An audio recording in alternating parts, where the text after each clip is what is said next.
whole point of my talk show is to show you that even with having a learning disability, I can still amount to something. And at the same time, I'm able to turn myself into an example for people out there dealing with any types of learning disabilities and disabilities to never give up and prove people wrong. Prove to them that labels do not dictate who you are and who you're going to be, so prove them and still amount to something. Ladies and gentlemen, my name is Keith Andrew, and you're watching the Keith Andrew Network that's available on YouTube, Facebook, LinkedIn, Instagram, and all social medias. Hashtag Keith Andrew Network. Make sure to like, subscribe. If you're watching, definitely leave a comment. Thank you, Keith, for having me on. It's a pleasure to meet you. I've been watching your stuff for a while. I'm glad we had the opportunity to meet. This is pretty cool. Thanks. Let's hope we can entertain tonight. Oh, absolutely. So the first question I want to ask you is, what's difficult about writing? Writing, to be honest with you, writing to me is pretty new. I've been an artist most of my life, and what I did was, for me, writing was something that I never really planned to do. I just wanted to maybe explain my paintings or do something like that. I started out as screenwriting. So I'm not the kind of writer that just said, I want to be a writer, and went out and studied writing and took journalism. I didn't do any of that. What I did was I tried to do screenwriting, and someone told me in the industry, the stories are really good, but it's very difficult for a screenwriter. So why don't you just try to expand on the screenplay and make a story out of it? And I went from there, and it was trial and error, and it was difficult because it's unfamiliar territory, and anybody who's going to try this is going to be confused. I mean, there's just a jumble of different ways to go. That would probably be the biggest problem I could say for any writer is, what road do you take? How do you? I mean, there's so many different narratives you can use, so many subjective ways. What I would say is, and this isn't really advice, but it's common sense, grab something and just go with it. Start writing about it. Let it grow itself. Let it take on its own life. Because I'll tell you, you'll go 5 years down the road and say, I did 3 paragraphs. Where am I going with this? It'll change so many times, it'll drive you nuts. So that's what I would say is the most difficult thing for me is, what narrative do you grab when you finally have the idea and it starts changing, in your head? Just grab it and make it work. No, I agree. The next one I want to ask you is, during the whole COVID expiry that we went through, why do people see this as a blessing and why do people see it as a curse? The reason I say it's a blessing is because everyone always said, I wish I can work at home, and I don't have to leave the house, I don't have to do this. Things will be, at a push of a button. And unfortunately, we're at the day and age where you just have to press a button. You have Instacart, you have, TV and all of this. So with that mentality, it's nice to actually, be vaccinated, number one. I got all my shots. It's nice to be vaccinated and go out in the public. But going back to the question I want to ask you is, how has the pandemic impacted your career, number one, and do you see life in a different point of view? Well, I didn't really have a great fear of it. I mean, I'm bombarded all the time with all kinds of things that are negative things, the economy issues and trying to get a book published and blah blah blah blah blah. To me, it was just oh, here comes another sleigh ride. Here we go. Now we have a COVID thing. In the beginning, I thought, all right, it might be something, but it's in China. then it made sense that people were traveling and bringing it all over the place. When it finally hit home and people were like getting sick around, and it became like getting nervous, I looked at it like, well, uh, I'm not like a high risk, so what I'm gonna try to do is just stay safe and utilize this time because I get to me, nothing is worse than being bored. I can't tolerate boredom. Tedious, crazy little things drive me nuts. Uh, I was getting bored, like sitting around, and I mean, you can't write because you start saying, I need some stimulation from the outside. I have to talk to people. I have to get around. I'm a people person.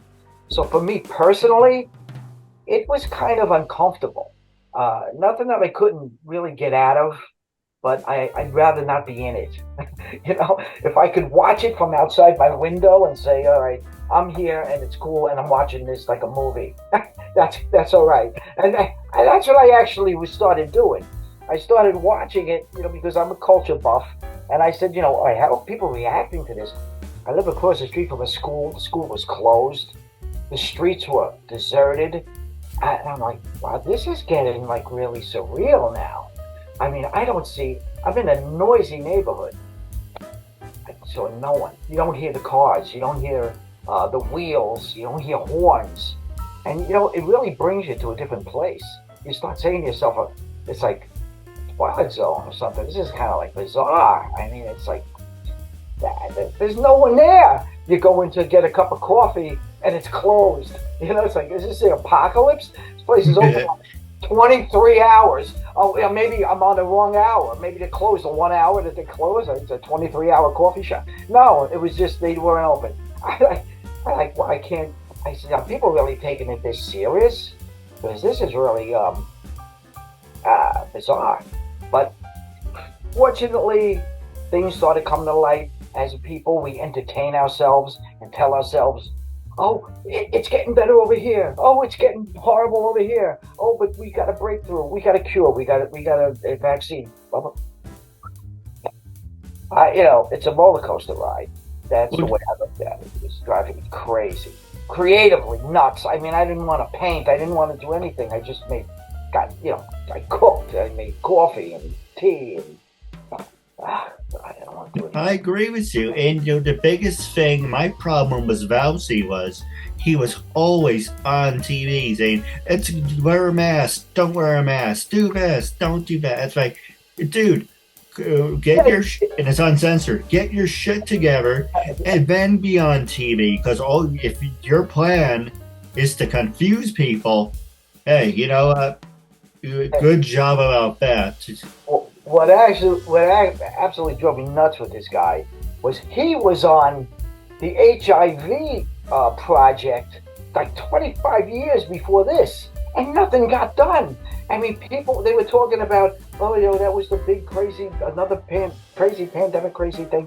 And nobody knew that when that was going on, nobody was dropping his name all over the place. Nobody even knew who this guy was when that was all going on, right? Now, all of a sudden, he's this COVID czar, and they're saying, oh, well, he has all this HIV research under his belt.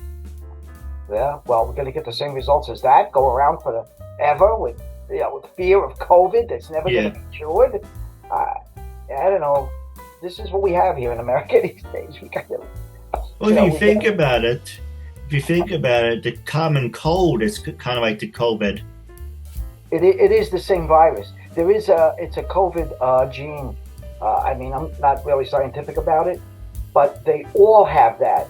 HIV had that gene. The common cold has, the flu has it. So it's not something that's that irregular. We do get it. I mean, it's just that this strain was manufactured. That's what made it so bad, because it fought off any of the antibiotics that we could apply to our normal. It wasn't affecting our body normally. Our white blood cells should have took care of it. This is a story, actually. Isn't this great? This is like a story. You could have, create a whole scenario about this, I think they did. I think it was called the virus or something, or one of these, a hot zone. It was a book, Hot Zone. I don't know if you've ever. Well, the book I heard was called Kachajan. That's another one. They did a whole string of them. That's right. Yeah, you're right. But it was nuts. It came true. It's like they made it up, and it happened. It's like this is what we're going through here in this weird surreal life that we're all living. Actually, what people made up, we're actually doing. Isn't that wild? We're living in good times, my friend. We are living in good times. As long as we don't, get destroyed by it, we'll be okay. Hopefully that AI stuff, it's a long way off. I recently saw a picture where they had a robot patrolling the streets in New York City. I'm like, yes. Look, we all seen iRobot, we all seen Terminator. It's supposed to be a wake-up call. First, you wanted to clone dinosaurs. And luckily it didn't work because the DNA is so old, it became obsolete. But now you're making robots, and now the human race is like this. The human race can do so many great things. However, we're doing a great job, being sarcastic at this, we're doing a great job at self-destructing, making robots, making viruses. This whole pandemic could have been over, and if people got vaccinated. But people did not want to get vaccinated, and that's why it spread. That's why the numbers went up. We don't even know now if those vaccinations were even any good. We don't know what they were. They were experiments, now I'm hearing. But it's interesting you said that, because in this book, in my new book, it's not out. It's going to be out in a few days. The Adventures of Dane Parliament. I actually have him. He's like the Sherlock Holmes style paranormal detective, right? And he stumbles onto a plot where they actually are doing these things that we're talking about. They're taking dreams they're putting chips. They're not doing it yet, but it's a plan. Put a chip in to when you sleep, the dream can be recorded onto your. I've been talking about that. I would love to do that. And you know what it was supposed to be for? Psychologists, because when they ask their patients, well, what did you dream? The patient can't remember. So now they will be able to recall it, and it'll come up, dragon style on, it'll be words, it'll tell the story in AI of what the dream was. But this diabolical plot tapped into a dark side of the soul, where demons were, we have a dark side, we have a light side, and actually the demons that were suppressed since the biblical times are still around, but they're finding their way through a conduit and escaping through the internet and getting into people's lives through the internet. And this demonic cult that was around for thousands of years is controlling them and trying to control all of mankind with these demons. In other words, they're going to bring hell back to earth through demon, whatever I have it all written out on here. I can't. But if you get a chance to read this story, you'll really like it. I'm telling you. The reason I laugh is because every time you mentioned demons, and then we just talked about pandemic, I don't know if you remember this person. Well, there's two things I want to talk to you about. But this person came out, like, don't get vaccinated. She's like this religious woman or whatever. It's like, don't get vaccinated. They're into certain demon seed into you. Or it's so freaking messed up. And I'm like, how are these people on TV? And people say, I'm retarded.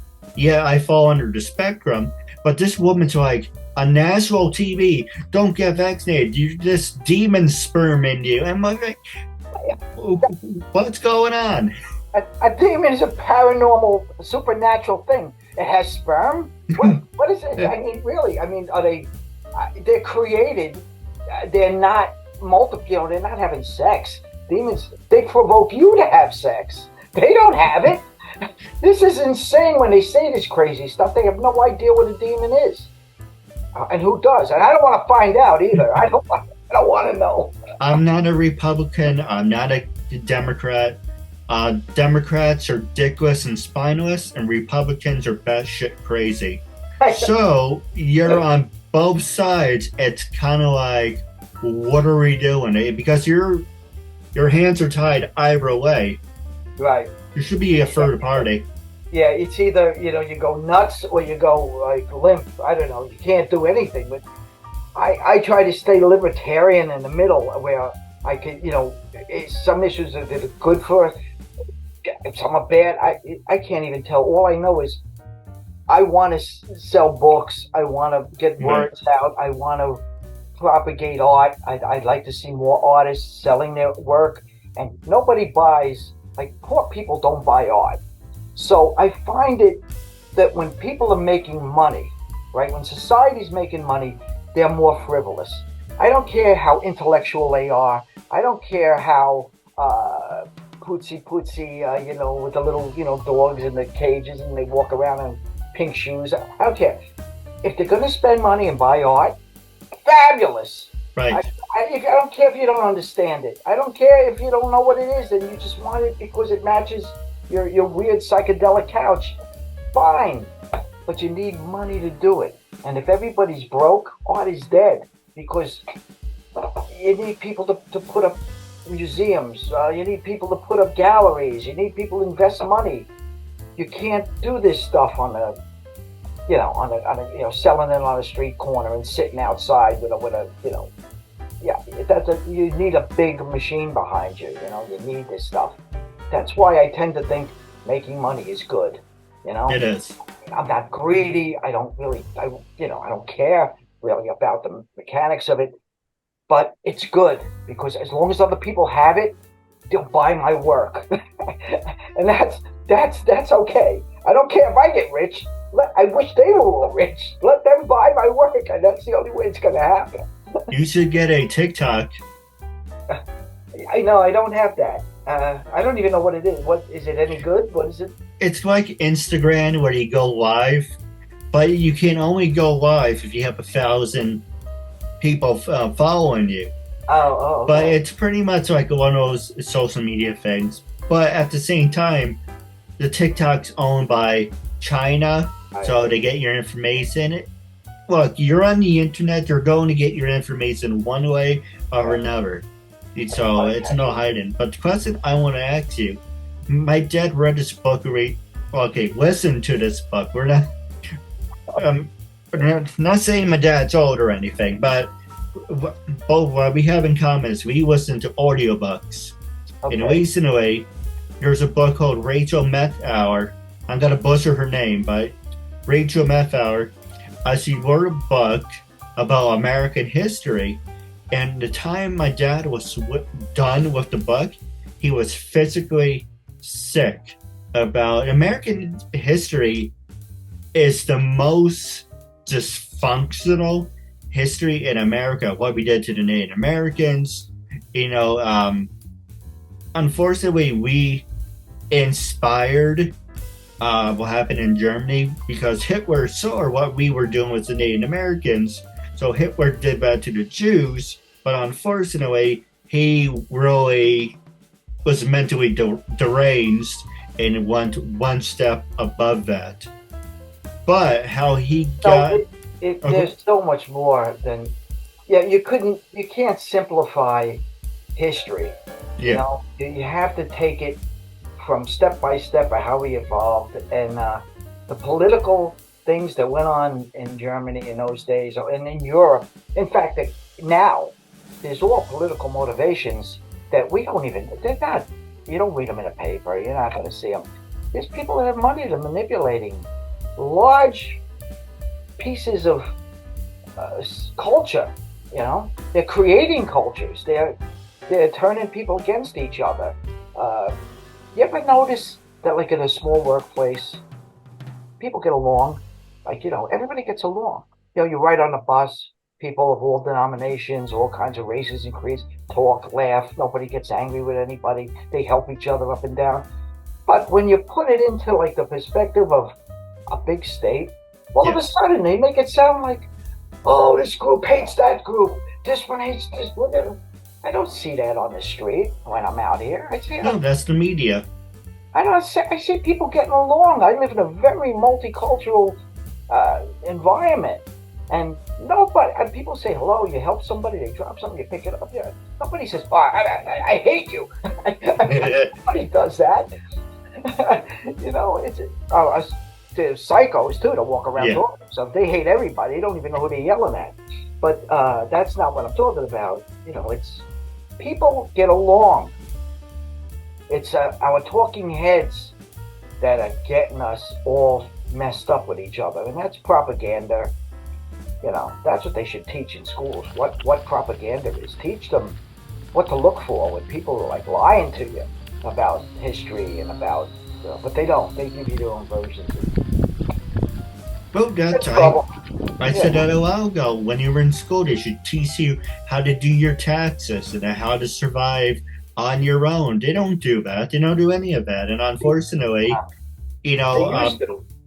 See, they used to. See, you're a younger guy. I'm older, but I remember when they had a thing called home economics. Yeah, and they taught you that. They had technical classes where they taught guys how to fix cars, fix tires, change oil. Well, the way cars are now, you can't even. Everything's it's like a transistor. You take it out, you plug something in. I don't know, but that's like $5,000 to do that. But it's they used to do that. Women learned how to cook, right? Before it became insulting to them to learn how to cook. A simple survival mechanism of cooking, something everyone should know how to do so you can survive, right? All of a sudden became an issue of, well, why do I have to do that? Because, if I'm a male and I cook, am I feminine? If I'm a woman and I cook, is it because I'm a woman and that's all I can do is stay in the kitchen? He's saying any of this. You need it to survive. It's like there's a place where I worked at. The guy couldn't ask the girl to vacuum because that was sexist. And so obviously I have to do it. She's not going to do anything. But people are that stupid. But hopefully Trump doesn't become president because, I agree with some, all right? Some of the things that Trump said. Otherwise, I just think he's batshit crazy. Well, to do that job, you gotta be crazy. You gotta be. If you pretend you're not crazy, then you're even more crazy. At least he's crazy because he's telling you. But look what we have now. This guy's completely out of his mind, and he's telling you every day how wonderful he is. That he's fine. Everything is good. He's completely gone. They're pumping him up with pills and shock treatments and everything they can do to get him to walk a straight line. And would you rather have that, or would you rather have somebody admit that they're crazy and just say, well, I agree or I disagree with what you're saying, but at least I know where you're coming from? To be honest, I would probably go with, I voted for, and you probably agree, I voted for Joe Biden out of a reaction for Trump. And people voted for Trump out of reaction of Obama. But it doesn't matter if you're a Republican and Democrat. I want someone to do their job. Yeah. But all they're doing is, what you mentioned earlier, is they like turning people against each other. And as we're fighting, you look at ShopRite or any food markets, they sell predated food. They shrink the merchandise. Right. It's ridiculous. And they get you. Well, that's supply and demand. What do you think is going to happen when we have more people that we can feed because China's buying our farms? Yeah. Right? They're buying our farms. Do you think Trump would ever let that happen? He wouldn't let that happen. But it's happening now. And that's something that I consider. Actually, the guy I like is Robert Kennedy. That was the Democrat. I like that guy. I thought he was good. The Democrats threw him out. They don't like him. I actually liked Ronald Reagan, but then I heard all the damage that he did. I'll give you an example. Companies would slow down the internet and say, oh, and you can get a 5 gig internet. And it's like, well, I'm already paying for the gig of 4 gigs. but it's so slow. Oh, well, give us $20 more, and then we can give you a faster. So you pay for the faster. Oh, now there's a 6. So they purposely, it's a monopoly. They Well, just, first they serve you, yeah, they own you. That's it. Yeah, we're going to give you this, and then when you need it, they're drug pushers. That's what they are. They're pimps. They make it all nice, fine, and dandy, and then when you need it, it's all of a sudden like, I just, if you want it now, it's going to be a different thing. You got to pay more. You got to. So, why'd you get me addicted to this, and then you don't want to give it to me anymore? You're like a little kid all over again with the candy, you know? Take a candy bar, shut up, stop crying, here's candy. Then you want candy when you're not crying and they don't want to give it to you. We're never going to get over this with that. We're continuously growing, I'm telling you. It's like, unfortunately, we're on a downward spiral, and I think this country is doing a good job of self-destructing. yeah. Yeah, but we'll rebuild. There's always going to be the creative mind. There's going to always be people, oddballs, or weird little geniuses that are tucked away in corners that are gonna keep it all together. I don't think we could ever really get fully wiped out. We got out of the Dark Ages. The Dark Ages was horrible, from what I read. I mean, I wasn't there, of course. But I mean, they burned all the books. They burned everybody's information. Everybody was a peasant. Kings were tyrants, and were chopping people's heads off. Well, they're chopping people's heads off now. Nothing really changed, is what I'm getting at. Yeah. But there are pockets of creativity, and those pockets of creativity create websites. They create robots. They create cloning. These people are insanely genius. I mean, you were talking about cloning before, right? How scary is that? Yeah, absolutely. I do have a couple. You clone something with an AI mind? Oh, I mean, really, what are we going to do? Go fishing and just say, look, I have nothing to do anymore. The clones with the AI mind got all my information. They know more about it than I do. I'm going fishing. Well, we're wrapping up. We're going overtime now. Oh. But, it's the same thing with the supermarkets. They're doing self-checkouts, and they're forcing out. I like being a cashier, but unfortunately, that's going to be obsolete.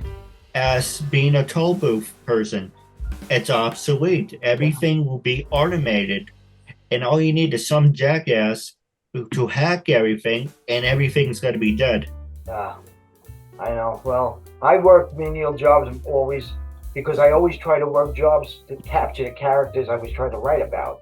Because I wanted to know, more about certain characters. I had to be in the mix of it. So I took jobs that would throw me into those situations. And they were easy to get. But like I said, you mentioned ShopRite. I was in ShopRite the other day, and there was a robot going down the aisle checking the stock to see if the stock was empty. They sent a report to the manager, and the manager sent somebody out there to restock it. Eventually, you're gonna have the robot restock it too, and then that guy's gonna be out of a job. This is nuts. I agree. I do have a couple questions for you off the air. But wrapping up, it was a real honor and privilege having you as a guest, and I'm looking forward to part 2 down the road. I just want to say, until we meet again. Hey, listen, I'm always available. It was a pleasure talking to you. I really had this was fun. I really had a good time. I'm glad we had the opportunity to meet. And one question I do want to ask you: can I put this on my Facebook page so people can see it? Yeah, absolutely. Our goal is to reach 100 and more views. So as long as you share it everywhere, I will do the same. But we're going to do a special episode right after we're done here. So make sure, if you're watching, go to TikTok and Instagram to watch the Sit Down with Keith Andrew. That's the life. Hey, I was watching that.